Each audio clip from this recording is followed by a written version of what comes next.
کہ وہ اپنی فزیکلی وہ حلال ہونی چاہیے، وہ اپنی ایگزسٹنس میں حلال ہونی چاہیے۔ اس کا مطلب یہ ہے کہ اللہ تبارک و تعالیٰ کی مخلوقات میں بہت ساری چیزیں ایسی بھی ہو سکتی ہیں انسان کے لیے جو انسان کے لیے فائدہ مند ہوں گی، حلال ہوں گی، اور بہت ساری چیزیں ایسی ہوں گی جنہیں اللہ تعالیٰ نے حرام کیا ہوا ہے۔ سورہ انعام میں اللہ تبارک و تعالیٰ نے ان تمام جانوروں کا ذکر کیا جن جانوروں کو کھانے کا حکم دیا گیا، اور دوسری شرط اس میں یہ لگائی طیباً،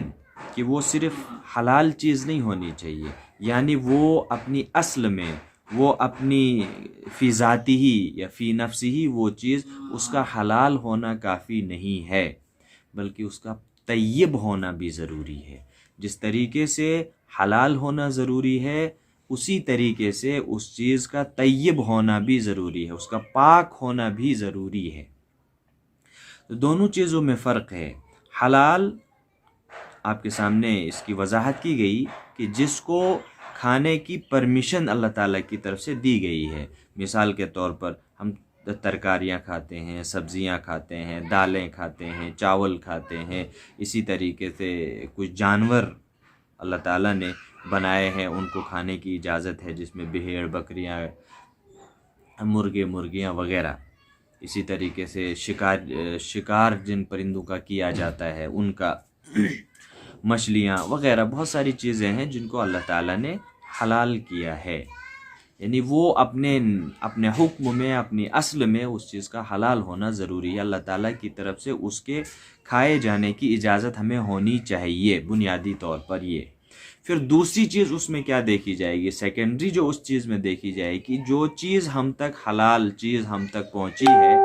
کیا اتنا کافی ہے کہ وہ چیز حلال ہے؟ مثال کے طور پر وہ مچھلی ہے، تو کیا مچھلی کا ہونا کافی ہے ہمارے کھانے کے لیے؟ اللہ تعالیٰ نے یہاں پہ دوسری شرط ساتھ لگائی کہ اس چیز کا حلال ہونا کافی نہیں ہے، بلکہ حلال ہونے کے ساتھ ساتھ اس چیز کا طیب ہونا بھی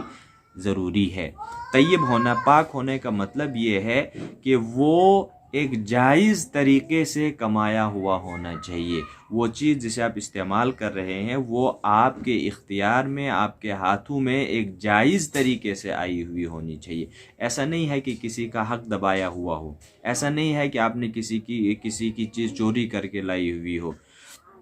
اسی طریقے سے کسی کو دھوکہ دے کے آپ نے اس کو ہڑپ کر لیا، اس کو کمایا ہو۔ اسی طریقے سے پیسہ وغیرہ ہے تو سود نہیں ہونا چاہیے، جس کو اللہ تعالیٰ نے حرام کیا ہے۔ تو یہ چیزیں یہ دو شرطیں معقولات میں بہت بنیادی چیزیں ہیں جو اللہ تبارک و تعالیٰ نے یہاں پہ بتائی ہیں۔ اللہ تعالیٰ کا ارشاد ہے واضح طور پر کہ تم کھاؤ جو کچھ اللہ تعالیٰ نے تمہیں دیا ہے، لیکن حلال ہونی چاہیے چیز، اور اس چیز حلال ہونے کے ساتھ ساتھ پاک بھی ہونی چاہیے، طیب بھی ہونی چاہیے۔ مثال کے طور پر میں آپ کو کہتا ہوں کہ دونوں چیزوں کو ایک ہی، یعنی دونوں ان شرطوں کو ایک ہی چیز میں ہم اپلائی کر کے دیکھتے ہیں۔ مثال کے طور پر اللہ تبارک و تعالیٰ نے مال یعنی ثمن، جو قیمت ہوتی ہے، پیسہ، اس کو انسان کے لیے کہا گیا ہے کہ یہ انسانیت کی بقا کے لیے ایک ریڑھ کی ہڈی کی مانند ہے۔ مال نہیں ہے تو انسان کھڑا نہیں رہ سکتا، انسانیت کھڑی نہیں رہ سکتی، سوسائٹی کھڑی نہیں رہ سکتی ہے۔ تو آپ کے پاس مال ہے، وہ پیسہ جائز ہے، وہ پیسہ حلال ہے، ہر ایک کے لیے فی نفس ہی حلال ہے، یعنی اس کو استعمال کرنے کی، اس کو یوز کرنے کی آپ کو پوری پرمیشن ہے۔ لیکن جب آپ اس کو استعمال کر رہے ہیں تو اس وقت یہ دیکھا جائے گا کہ کیا یہ پیسہ جو تمہارے پاس آیا ہے وہ جائز طریقے سے پہنچا ہے، اس کے کمانے کا طریقہ صحیح ہے یا اس کے کمانے کا طریقہ غلط ہے۔ اگر وہ صحیح طریقے سے آپ کے اختیار میں، آپ کے تصرف میں آیا ہے تو وہ چیز آپ کے لیے حلال بھی ہے، وہ پیسہ آپ کے لیے حلال بھی ہے اور طیب بھی ہے۔ اگر آپ نے چوری کر کے پیسہ لایا ہو، آپ نے دھوکے کے ذریعے سے پیسہ لیا ہو، آپ نے رشوت کے ذریعے سے پیسہ لیا ہو، آپ نے کسی کا حق مار کے پیسہ کمایا ہو، تو وہ پیسہ آپ کے لیے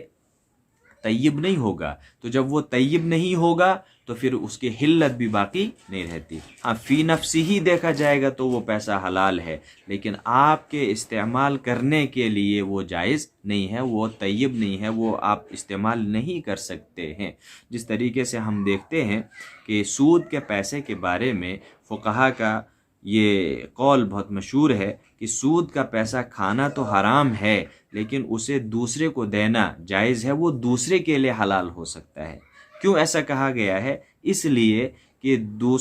پیسہ جو ہے وہ فی نفسی ہی تو حلال ہے، لیکن جو طریقہ کار آپ نے استعمال کیا ہے وہ طریقہ غلط ہے، آپ کے پاس وہ سود کی وجہ سے آیا ہے، تو سود چونکہ حرام ہے اس لیے وہ بھی آپ کے لیے حلال نہیں ہو سکتا ہے۔ لیکن دوسرے کو چونکہ ایک صدقے کی صورت میں وہ دیا گیا ہے، تو دوسرے کے پاس وہ ایک صدقے کی شکل میں یا اس کی ضرورت کے طور پہ پہنچا ہے تو وہ اس کے لیے حلال ہو جاتا ہے، جائز ہو جاتا ہے۔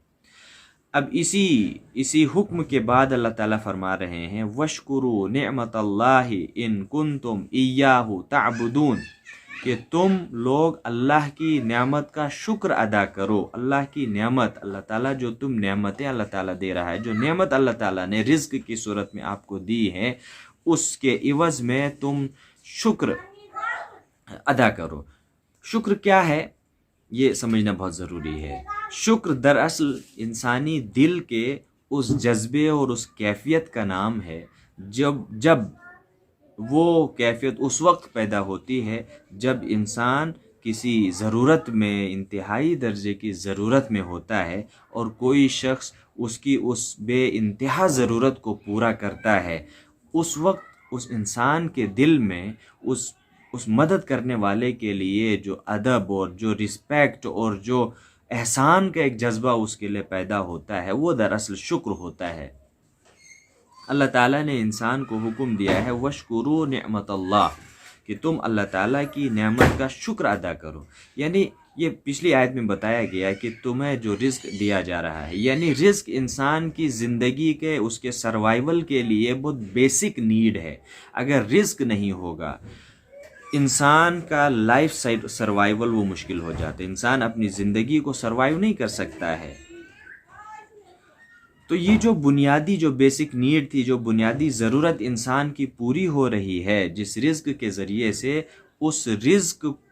کو استعمال کرتے وقت اللہ تعالیٰ چاہتا ہے کہ بندے کے اندر وہ جذبہ پیدا ہونا چاہیے کہ یہ جو رزق دینے والا رزاق ہوتا ہے، اس رزاق کے احسان کو وہ ماننا چاہیے، دل کے اندر وہ احسان مندی کے جذبات اس کے اندر پیدا ہونے چاہیے۔ جب یہ احسان مندی کے جذبات ہے تو جس کے احسان انسان اپنے اوپر مانتا ہے، جس کا احسان مند انسان رہتا ہے، انسان اس کے سامنے سر نہیں اٹھاتا ہے، انسان اس کے سامنے ہیکڑی نہیں دکھاتا ہے، انسان اس کے سامنے تکبر اور تکبرانہ انداز میں اور گھمنڈ کے انداز میں پیش نہیں آ سکتا ہے۔ یہ اللہ تعالیٰ اپنے بندے سے چاہتا ہے کہ اس کے اندر عاجزی ہو، انکساری ہو، وہ جھکنے والا ہونا چاہیے، وہ مطیع و فرمانبردار ہونا چاہیے۔ سب کا نتیجہ نکال کے ایک لفظ میں بتایا گیا ہے کہ وہ شکر گزار ہونا چاہیے، وہ احسان فراموش نہیں ہونا چاہیے، وہ ناشکرہ نہیں ہونا چاہیے۔ دیکھیے دنیا میں بھی انسان دوسرے کسی انسان کو جس کے اندر ناشکری کا مادہ ہے، انسان اسے پسند نہیں کرتا، اس سے سماج میں محبت نہیں کی جاتی ہے، اسے اچھی نظر سے نہیں دیکھا جاتا۔ اسی طرح اس کے بالمقابل ایک انسان ہے جو بہت احسان مند ہوتا ہے، دوسروں کی رسپیکٹ اور عزت کرتا ہے، ان کے کسی کی چھوٹی سی چھوٹی مدد پر بھی اس کا شکریہ ادا کرتا ہے، اس کے لیے جذبات رکھتا ہے، محبت اور الفت کے، ایسے انسان کو پورے سماج میں ایک مقام دیا جاتا ہے، اس کو اچھی نظر سے دیکھا جاتا ہے۔ اسی طریقے سے اللہ تبارک و تعالیٰ بھی اپنے بندوں کے اندر کفران نعمت پسند نہیں کرتا ہے، ناشکری اور ہیکڑی اور تکبر پسند نہیں کرتا ہے، وہ اپنے بندوں کے اندر عاجزی اور انکساری کو پسند کرتا ہے، شکر گزاری کو پسند کرتا ہے، احسان مندی کو پسند کرتا ہے۔ پھر بتایا گیا ان کنتم ایاہ تعبدون، اس شکر گزاری کو عبادت سے جوڑا گیا ہے کہ شکر گزاری دراصل عبادت ہے۔ ان کنتم ایاہ تعبدون، اگر تم اسی کی بندگی، اسی کے بندے ہو، اسی کی بندگی اگر تم کرتے ہو، اسی کی غلامی کرتے ہو، یعنی کہ ایک طرف یہ بتایا گیا کہ شکر کو بتایا گیا ہے، احسان انسان کرتا ہے، احسان مندی کرتا ہے، احسان کے عوض میں اس کے دل کے اندر جذبات پیدا ہوتے ہیں، دوسری طرف یہ بات بتائی گئی کہ جو شخص شکر گزار ہوتا ہے وہ دراصل اللہ تعالیٰ کی عبادت کر رہا ہوتا ہے۔ تو شکر کو عبادت کے ساتھ جوڑا گیا ہے۔ یہ بہت گہرا رشتہ ہے، بہت گہرا ربط ہے جسے ہم نے دیکھنا ہوگا۔ یہ جو آیت ہے، یہ آیت اوپر سے جو گفتگو چل رہی ہے وہ اصل میں انسان کو یہ بات بتائی جا رہی ہے کہ اللہ تعالیٰ تمہیں تمہاری زندگی کے سروائیول کے لیے تمہیں مختلف نعمتیں دے رہا ہے، اس کے ساتھ ساتھ تمہاری روحانی غذا اور روحانی ضرورت کو پورا کرنے کے لیے خدائی میسج، ڈیوائن میسج تمہارے پاس بھیجتا ہے، خدائی پیغام تمہارے پاس بھیجتا ہے، رسول تمہارے پاس بھیجتا ہے، ہادی بھیجتا ہے، گائیڈنس بھیجتا ہے، گائیڈ بکس بھیجتا ہے۔ یہ ساری چیزیں ہیں، چاہے وہ ظاہری طور پر آپ دیکھیں یا آپ روحانی اعتبار سے دیکھیں، جس چیز کی ضرورت آپ کے پاس تھی آپ کو دیا جا رہا ہے۔ اس کا انسان کو احسان ماننا ہوگا۔ اسی کے ساتھ بتایا گیا فَكُلُوا مِمَّا رَزَقَكُمُ اللَّهُ، اسی کانٹیکسٹ میں بتایا گیا کہ تم رزق حلال بھی استعمال کرو۔ اس کا مطلب یہ ہے کہ جب ہم یہاں غور کرتے ہیں کہ اس کانٹیکسٹ میں یہ آیت کیوں لائی گئی، تو یہ ہمیں سمجھ میں آتا ہے، ایک سادہ بات اور موٹی سی بات جو ہم کو سمجھ میں آتی ہے وہ یہ ہے کہ رزق حلال کا جو امپیکٹ ہوتا ہے وہ انسانی عقل پر بہت گہرا ہوتا ہے۔ انسان کی عقل بہت پرسکون ہوتی ہے، انسان کی عقل بہت مضبوط ہوتی ہے۔ رزق حلال سے انسان کے اخلاقیات میں اثر ہوتا ہے، اس کی زندگی میں اثر ہوتا ہے۔ اور سب سے بڑی چیز یہ کہ جو اللہ تبارک و تعالیٰ نے ارشاد فرمایا ہے کہ اللہ تبارک و تعالیٰ حلال چیزوں کو ہی پسند کرتا ہے، قبول کرتا ہے، حرام چیزوں کو اللہ تبارک و تعالیٰ پسند نہیں کرتا ہے۔ تو حلال انسان کی رگوں کے اندر جب وہ خون دوڑ رہا ہے جو حلال رزق سے کمایا ہوا، اور حلال رزق کے استعمال سے جو خون انسان بنتا ہے، وہ جب انسان کی رگوں کے اندر دوڑتا ہے تو اس کے اندر شکر گزاری کا جذبہ پیدا ہوتا ہے۔ جب انسان شکر گزاری کا جذبہ پیدا ہوتا ہے تو الٹیمیٹلی انسان اللہ تبارک و تعالیٰ کے احکامات کا پابند ہو جاتا ہے، اور وہ ہمیشہ یہ چاہتا ہے کہ میں وہ کام کروں جو مجھے میرے رب نے کرنے کا حکم دیا ہے۔ یہ بیسیکلی اس کانٹیکسٹ کو ایک ساتھ مربوط طریقے سے جب ہم جوڑیں گے تو اس طریقے سے ہم کو سمجھ میں آتا ہے کہ اللہ تعالیٰ انسان کو جس ہدایت پر دیکھنا چاہتا ہے اس میں ایک اہم کردار رزق حلال کا ہے، رزق طیب کا ہے، اور رزق حلال اور رزق طیب کے عوض میں کے ذریعے سے انسان کے اندر صبر و شکر کا مادہ پیدا ہوتا ہے، اور جب صبر و شکر کا مادہ انسان کے اندر پیدا ہوتا ہے تو انسان الٹیمیٹلی اللہ تعالیٰ کی بندگی کی طرف پلٹتا ہے۔ انما حرم علیکم المیتۃ، یہاں پر ایک وضاحت کے طور پر وہی بات بتائی گئی کہ حرام کون کون سی چیزیں ہیں، اللہ تبارک و تعالیٰ اصولی طور پر یہاں بتا رہا ہے انما حرم علیکم المیتۃ، مردار اللہ تعالیٰ نے تمہارے اوپر حرام کر دیا۔ مردار کو مطلق مردار، کوئی بھی مردار ہے، یعنی جو نیچرلی مر گیا ہے، جو انسان کے ذریعے سے نہیں مارا گیا ہے بلکہ وہ طبعی موت مر گیا ہے، تو یہ بات بتائی گئی ہے کہ ایسی چیزیں تمہارے اوپر جائز نہیں ہے، حرام نہیں، یہ حلال نہیں ہے۔ انما حرم، بے شک اس نے حرام کیا تمہارے اوپر میتہ کو، مردار کو، والدم، خون کو بھی تمہارے اوپر حرام کیا ہے، ولحم الخنزیر، خنزیر کا گوشت تمہارے اوپر حرام کیا گیا، وما احل لغیر اللہ بہ، اور اسی طریقے سے وہ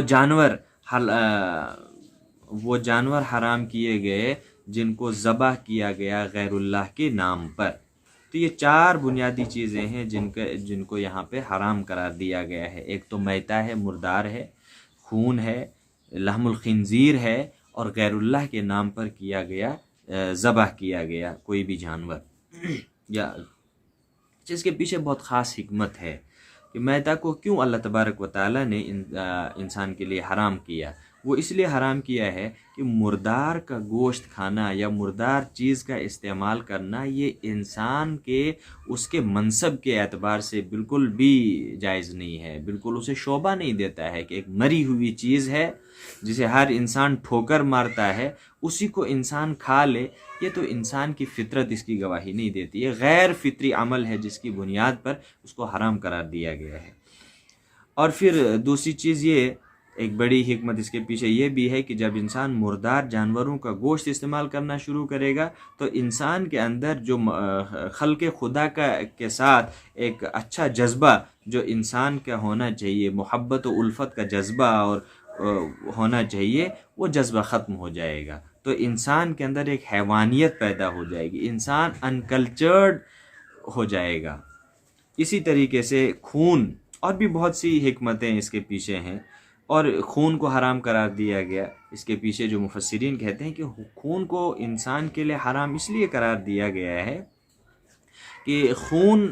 کا استعمال کرنے سے انسان کے اندر وہ جو درندگی ہوتی ہے وہ پیدا ہو جاتی ہے۔ انسان در حقیقت انسانیت ایک حیا ہے، انسانیت ایک حیا اور ایک نازک پردے سے ڈھکی ہوئی ایک بہترین چیز ہے۔ انسانیت کا جو کانسیپٹ ہے یہ ایک حیا کے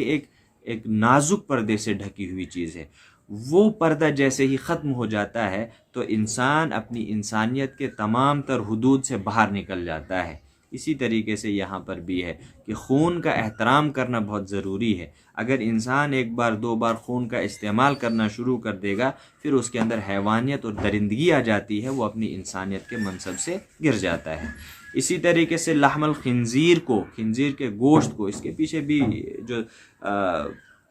بڑی وجہ ہے وہ یہ کہ سائنٹیفکلی اس کو دیکھا گیا ہے کہ لحم الخنزیر جو ہے وہ انسان کے لیے بہت زیادہ نقصان دہ اور مضر ہے،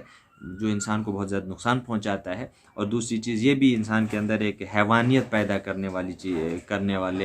والا گوشت ہوتا ہے، اس لیے اس کو حرام قرار دیا گیا، اور بھی بہت ساری وجوہات اس کے پیچھے۔ اسی طریقے سے وما اہل لغیر اللہ بہ، اس پہ عام طور پہ لوگوں کا ایک اعتراض ہے کہ چڑھاوا چڑھانا، نظر ماننا، کسی کے نام پر کوئی جانور ذبح کر دینا، اس میں کیا مذائقہ ہے، یہ سمجھنا بہت بہت بہت ضروری ہے۔ دیکھیے اس آیت کو جب ہم پچھلی آیت کے ساتھ جوڑ کے دیکھیں گے تو ہمیں واضح طور پر حکمت سمجھ میں آ جائے گی کہ غیر اللہ کے نام پہ چڑھائے گئے جانور یا چڑھائی گئی چیزیں کیوں حرام قرار دی گئی ہیں۔ اس کا جواب ہمیں پچھلی آیت میں ملتا ہے۔ جب ہم اس کو یہیں پہ ڈھونڈیں گے تو یہاں پہ ہم اپنے ذہن سے کوئی حکمت ڈھونڈنی پڑے گی، لیکن جب ہم سیاق کلام سے، کانٹیکسٹ سے جوڑ کے اس کو پڑھیں گے تو بالکل واضح طور پر ہمیں حکمت سمجھ میں آئے گی۔ دیکھیے اوپر اللہ تعالیٰ کیا فرماتے ہیں، فَكُلُوا مِمَّا رَزَقَكُمُ اللَّهُ حَلَالًا طَيِّبًا، کہ جو کچھ اللہ تعالیٰ تمہیں دے رہا ہے اسے تم کھاؤ، حلال ہونی چاہیے، طیب اور پاکیزہ ہونی چاہیے۔ نیچے دیکھیے وما احل به لغیر اللہ، جو آپ کسی کے نام پہ چڑھاوا چڑھا رہے ہو، جو کسی نام پہ آپ رکھ رہے ہو، اس کو ذبح کر رہے ہو، تو پہلے یہ دیکھیے کہ کیا یہ جو چیز تم چڑھاوا چڑھا رہے ہو کیا یہ اللہ کا رزق ہے، اللہ کی دی ہوئی چیز ہے، یا غیر اللہ کی دی ہوئی چیز ہے؟ تو ہمیں ظاہر سی بات سمجھ میں آتی ہے کہ اللہ نے جو چیز ہم کو دی ہے اسے اللہ ہی کے نام پہ ذبح کر کے کھایا جا سکتا ہے، اسے کسی اور کے نام پہ چڑھاوا چڑھا کے اس کو کھانا یا کسی اور کے نسبت سے اس کو کھانا یہ کیسے جائز ہو سکتا ہے؟ یہ تو بالکل ویسے ہی ہے جیسے انسان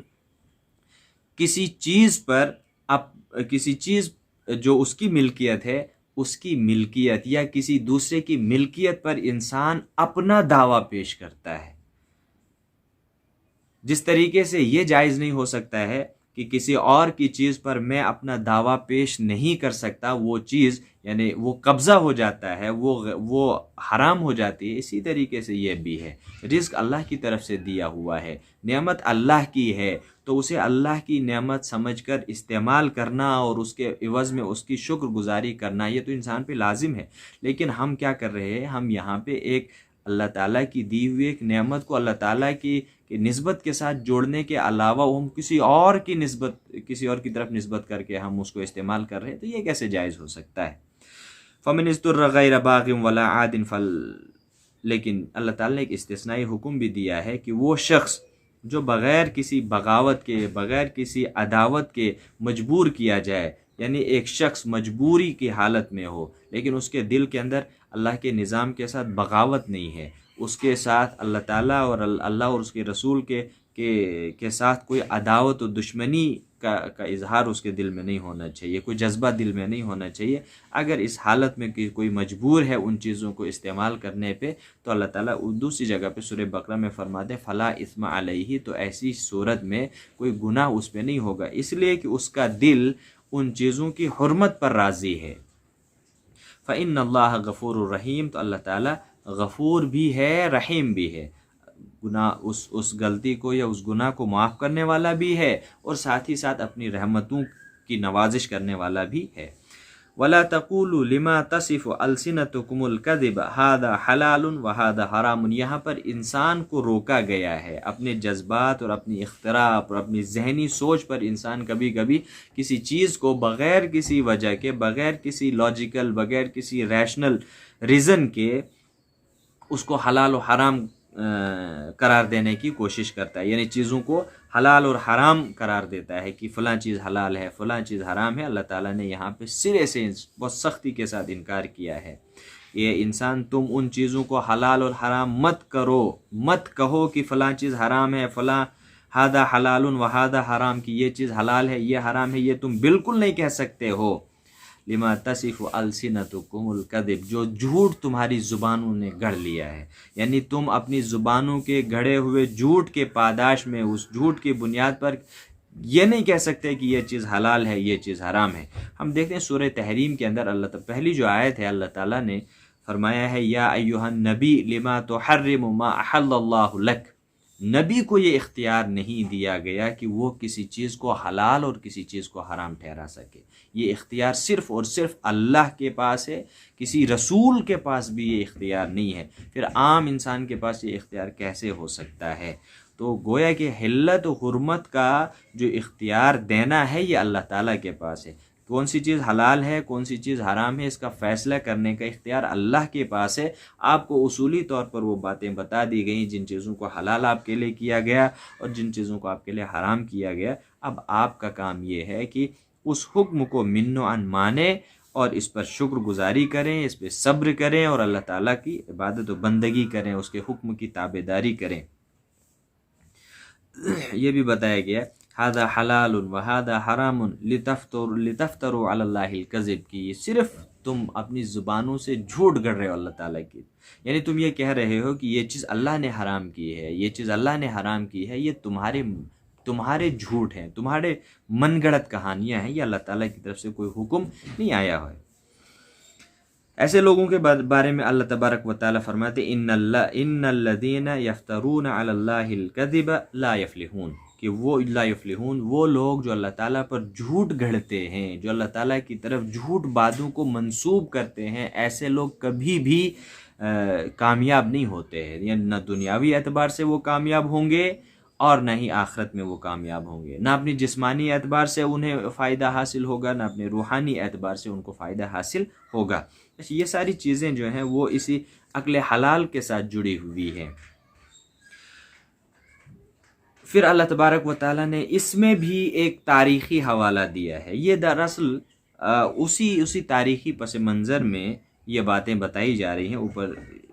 جو عقل حلال اور عقل حلال کی طرف ترغیب اور عقل حرام کی طرف اجتناب کرنے کا جو حکم اوپر دیا جا رہا ہے،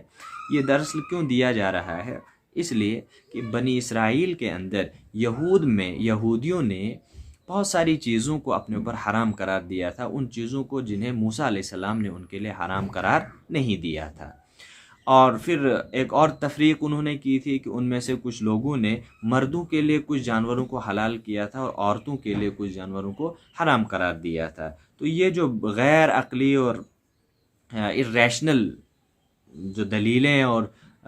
ریفرنسز وہ دیا کرتے تھے، اللہ تبارک و تعالیٰ نے اس پہ کاری ضرب لگا دی اور یہ بات فرمائی، مومنوں کو، مسلمانوں کو، قریش کو یہ بات بتائی گئی کہ وَعَلَى الَّذِينَ هَادُوا حَرَّمْنَا مَا قَصَصْنَا عَلَيْكَ مِن قَبْلُ، کہ یہودیوں نے جن چیزوں کو اپنے اوپر حرام کیا ہے ہم نے ان کو اوپر ان چیزوں کو حرام نہیں کیا ہے، ما قصصنا علیک من قبل، ہم نے جو چیزیں آپ کے سامنے ابھی پیش کی ہیں انہی چیزوں کو ہم نے یہود پر بھی حرام کیا تھا۔ یعنی یہود کے اوپر جو یہودیوں کے بارے میں جو قرآن مجید میں بھی جو اشارہ ہم کو ملتا ہے، انہوں نے بہت ساری چیزوں کو اپنے اوپر حرام کر رکھا تھا، اپنے مردوں کے لیے جائز کر رکھا تھا، اپنی عورتوں کے لیے ان کو حرام قرار دیا تھا، کچھ چیزوں کو تو سب کے لیے حرام کیا تھا، کچھ چیزوں میں پارشلی اس کو حلال اور حرام قرار دیا تھا کہ یہ چیزیں مردوں کے لیے حلال ہیں، یہ عورتوں کے لیے حرام ہیں۔ تو اللہ تعالیٰ فرماتے ہیں کہ یہودیوں نے جن چیزوں کو اپنے اوپر حرام کیا ہے وہ ہم نے ان کے اوپر حرام نہیں کیے ہیں، بلکہ ہم نے تو وہی چیزیں ان کے اوپر حرام کی ہیں۔ یہودیوں میں ہم نے وہی چیزیں ان کے اوپر حرام کی ہیں جو ہم نے ابھی آپ کے سامنے پیش کی ہیں، جو ہم نے آپ کو پڑھ کے سنائی ہیں، جن کا ذکر ہم نے آپ کے سامنے کیا، یہی چیزیں یہودیوں کے اوپر بھی حرام کی تھی، لیکن انہوں نے اپنے اوپر ظلم کیا۔ وما ظلمناہم، ہم نے اپنے اوپر ظلم نہیں کیا، ولیکن کانوا انفسہم یظلمون، بلکہ وہ اپنے اوپر خود ہی ظلم روا رکھے تھے۔ وہ وہ جو ظلم ان کے اوپر ہو رہا تھا وہ ہماری طرف سے نہیں ہو رہا تھا، بلکہ وہ خود ہی اپنے اوپر ظلم کر رہے تھے۔ کہ ظلم اس طریقے سے ہو رہا تھا کہ اللہ تعالیٰ نے جن چیزوں کو ان کے لیے حلال قرار دیا تھا انہوں نے اپنے اوپر ان کو حرام کر لیا تھا، اور جن چیزوں کو اللہ تعالیٰ نے، بہت ساری چیزوں کو اللہ تعالیٰ نے حرام کر رکھا تھا، انہوں نے ان کو اپنے اوپر حرام کر رکھا تھا۔ تو یہ جو فطری ظلم اپنے اوپر وہ کر رہے تھے یہ ہماری طرف سے نہیں تھا، بلکہ وہ خود تھا، اور اس کا خمیازہ بھی ان کو بھگتنا پڑ رہا تھا۔ وہ اخلاقی اعتبار سے انتہائی درجے کی گراوٹ کی شکار ہو گئی وہ قوم، اور ہدایت کے اعتبار سے بھی وہ پچھڑ گئی۔ ان کے اندر تکبر، غرور، حسد، بغض، اور اسی طریقے سے کینہ و کپٹ، دوسروں کو قبول نہ کرنا، نفرتیں، ہر قسم کی برائیاں، اخلاقی برائیاں ان کے اندر پیوست ہو گئیں۔ یہ دراصل ان کے رزق حلال کو چھوڑ کر، یا رزق حلال پر رزق حرام کو جو ترجیح انہوں نے دی تھی، یہ سب اسی کا نتیجہ تھا۔ پھر آخر پہ بتایا گیا ثم ان ربک للذین عملوا السوء بجہالۃ ثم تابوا من بعد ذلک واصلحوا ان ربک من بعدها لغفور رحیم۔ یہ بہت اہم بات بتائی گئی ہے کہ اللہ تبارک و تعالیٰ نے بندوں کے سامنے ایک اور اعلان کر دیا ہے، کہیں بندے مایوس ہو کے نہ بیٹھ جائیں، کہ کوئی انسان برائی کے راستے پر جب چلتا ہے، وہ جہالت کی وجہ سے، ناآشنائی کی وجہ سے، کم علمی کی وجہ سے، غور و فکر کے نہ کرنے کی وجہ سے، بہت کبھی ایسا بھی ہوتا ہے کہ انسان کو ساری چیزیں معلوم ہیں لیکن پھر بھی وہ بات جس کو غالب نے کہا ہے کہ جانتا ہوں ثواب طاعت و زہد پر طبیعت ادھر نہیں آتی، کہ انسان کو معلوم ہوتا ہے کہ کون سی چیزیں اچھی ہیں، کون سی چیزیں بری ہیں، کیا حق ہے کیا باطل ہے، لیکن اس کے باوجود بھی انسان باطل کی طرف مائل ہوتا ہے، حق کی طرف نہیں جاتا، اس کی طبیعت حق کی طرف نہیں آتی ہے۔ تو یہ اصل میں جہالت ہوتی ہے، یہ اصل میں ناآشنائی ہوتی ہے، غور و فکر کی کمی ہوتی ہے، کہ ہمارے پاس انفارمیشنز آ گئی، ہمارے پاس انفارمیشن کا ایک بھنڈار، ایک انبار جمع تو ہو گیا ہے، لیکن ان انفارمیشنز پر ہم نے کبھی اسٹڈی نہیں کیا، ان انفارمیشن پر ہم نے کبھی غور و فکر نہیں کیا، ان معلومات کو ہم نے کھنگالا نہیں، ان کو سمجھنے کی، ان کو اپنے دل و دماغ پر پیوست کرنے کی کوشش نہیں کی، بلکہ جو معلومات ہم کو ملی وہ ہم نے اپنے دماغ میں بسا لی۔ اچھا، ایسے انسان کو جس کے پاس صرف معلومات ہوتی ہیں، معلومات پہ غور و فکر نہیں ہوتا ہے، ایسے انسانوں کے پاس کوئی پرنسپل اسٹینڈ نہیں ہوتا ہے۔ یہ بات واضح ہونی چاہیے آپ کو۔ پرنسپل اسٹینڈ اسی انسان کا ہوتا ہے جس انسان کے پاس غور و فکر ہوتا ہے، معلومات کم ہوں لیکن اس پہ غور و فکر کرتا ہے، اور غور و فکر کے نتیجے میں ایک علم کی حد تک وہ پہنچ جاتا ہے، ایک حقیقت کی حد تک پہنچ جاتا ہے، اس کے بعد اس پہ ایک پرنسپل سٹینڈ ہو جاتا ہے، اس کا ایک اصولی موقف بن جاتا ہے۔ پھر آپ ہزار طریقے سے اس کو قائل کرنے کی کوشش کریں، لیکن وہ اپنی مضبوط، چونکہ وہ جس نتیجے پر پہنچا ہے وہ مضبوط فکری دلائل کی بنیاد پہ پہنچا ہے۔ تو یہ جو جہالت ہے یہ ایمان کی ضد ہے، یہ اسلام کی ضد ہے۔ اسلام اور جہالت ایک کوزے کے اندر، ایک پیالے کے اندر جمع نہیں ہو سکتے، ایک دل کے اندر جمع نہیں ہو سکتے، ایک دماغ کے اندر جمع نہیں ہو سکتے۔ ایمان اور جہالت وہ ایک فکر کے اندر سمو نہیں سکتے ہیں، یہ دونوں متضاد چیزیں ہیں۔ یا تو صرف ایمان اگر ہوگا تو وہاں جہالت نہیں ہوگی، اور اگر جہالت ہے تو وہاں ایمان نہیں ہوگا۔ تو ہمیں اس پر بھی غور کرنا ہوگا، اپنی زندگی کا جائزہ اس صورت میں بھی لینا ہوگا، یا اس کے آئینے میں بھی لینا ہوگا کہ ہم جہالت کے اسٹینڈ پہ کھڑے ہیں یا ہم ایمانی اسٹینڈ پہ کھڑے ہیں۔ اللہ تبارک و تعالیٰ فرماتے ہیں، یہ آیت ایک بندوں کے لیے ایک اناؤنسمنٹ بھی ہے، ان کے لیے ایک راحت کا ایک راحت اور سکون اور امن کی ایک نوید بھی ہے ان کے لیے۔ اللہ تعالیٰ کے ارشاد ہے ثم ان ربک للذین عملوا السوء، ان لوگوں جو لوگ نیک عملوا السوء، جن لوگوں نے برے اعمال کیے جہالت کی بنیاد پر، ناآشنائی کی بنیاد پر جن لوگوں نے برے اعمال کیے، ثم تابوا، پھر انہوں نے توبہ کی۔ اچھا توبہ یہاں پہ کی، پھر وہ پلٹے، یا جب توبہ آ جاتی ہے تو جہالت ختم ہو جاتی ہے۔ وہی میں نے آپ کو بتایا کہ جب جہالت اس وقت رہتی ہے جب انسان غور و فکر نہیں کرتا ہے، معلومات اس کے پاس بے تحاشا ہوتی ہیں، لیکن غور و فکر اگر ان معلومات پہ نہیں ہے، ان معلومات کو لے کر وہ کسی حقیقت تک نہیں پہنچا ہے، وہ جہالت ہے، وہ ناآشنائی ہے، اس کو علم نہیں کہہ سکتے، اس کو معلومات کا خزانہ ضرور کہیں گے۔ ثم تابوا، اب دیکھیے اس کا مطلب یہ ہے اسی وقت انسان پلٹتا ہے جب انسان غور و فکر کر کے اسی حقیقت کو جان لیتا ہے۔ تو توبہ کرنے کا مطلب یہ نہیں ہے کہ انسان 2 رکعت نماز پڑھے اور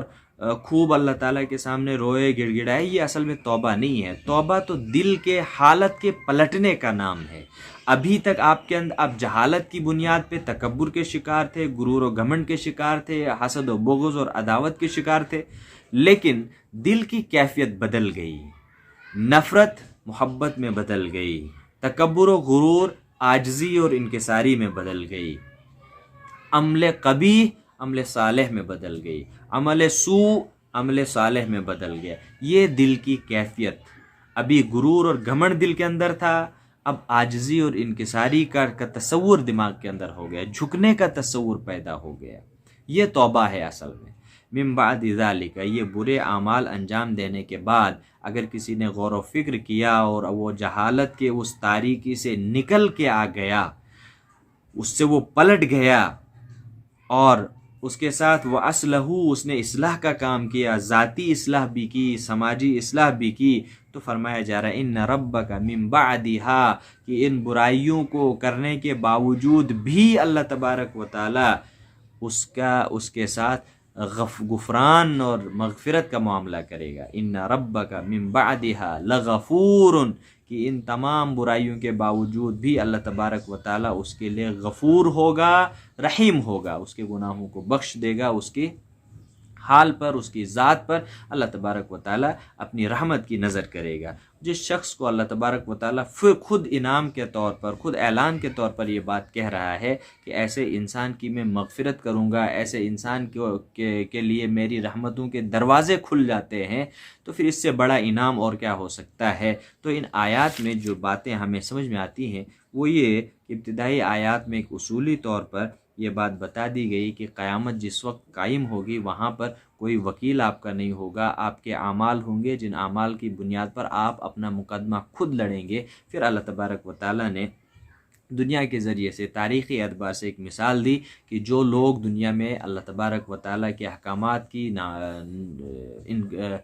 کا انکار کرتے ہیں، اس کی نعمتوں کی ناشکری کرتے ہیں، اللہ تبارک و تعالیٰ دنیا میں انہیں بار بار موقع دیتا ہے، ان کو پریشان کرتا ہے، ان کو آزمائشوں میں ڈالتا ہے، آزمائش سے ابھارتا ہے، وہاں سے نکالتا ہے، کبھی بھوک میں ڈال دیتا ہے، کبھی خوف کے حالت میں ان کو پہنچا دیتا ہے جہاں پر وہ اللہ کا نام لیتے ہیں، تاکہ اس حالت سے جب وہ باہر نکلیں گے تو وہ ایک نیک اعمال کریں گے، وہ اللہ تعالیٰ کے شکر گزار بنیں گے۔ جب ایسا پھر اللہ تعالیٰ نے ان کے لیے ہدایت کا سامان کیا ہے، خدائی ہدایت، خدائی رہنمائی بھی انہیں دی ہے، لیکن جو لوگ ان تمام وسائل کے باوجود بھی اللہ تعالیٰ کے راستے کی طرف نہیں آتے ہیں، اپنی فطرت کے راستے پر نہیں چلتے ہیں، تو پھر اللہ تعالیٰ کا عذاب ہی ان کا آخری مقدر ہوتا ہے۔ پھر معقولات کی طرف اشارہ کیا گیا کہ آپ کو جو اللہ تعالیٰ نے جو کچھ رزق دیا اسے آپ کو استعمال کرنا ہوگا کھانے کے لیے، لیکن 2 شرطوں کے ساتھ، حلت کی شرط کے ساتھ اور پاکیزگی کی شرط کے ساتھ، اور اس شرط کے ساتھ کہ آپ اس کے عوض میں اللہ تعالیٰ کا شکر ادا کریں، اور اللہ تعالیٰ کی شکر کے ساتھ ساتھ آپ اللہ تعالیٰ کے احکامات کی پیروی کریں گے، اللہ تعالیٰ کی بندگی کریں گے۔ پھر حرام چیزوں کا ذکر کیا گیا کہ یہ چیزیں آپ کے سامنے حرام کی گئی ہیں، اس میں ایک حکمت بھی بتائی گئی ہے،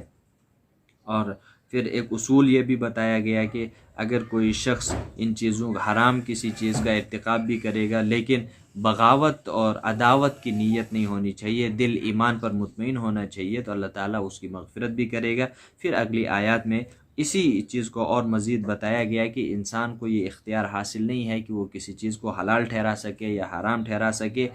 کیونکہ کسی چیز کو حلال ٹھہرانا یا حرام ٹھہرانا یہ دراصل تم اللہ تعالیٰ کی طرف جھوٹ گڑھ رہے ہو، اور اللہ تعالیٰ اس جھوٹ کو بالکل بھی برداشت نہیں کرے گا، ایسے انسان کامیاب نہیں ہوگا۔ بیچ میں ایک آیت چھوٹ گئی ہے، متاع قلیل، اس پوری زندگی کو بتایا گیا ہے یہ متاع قلیل ہے،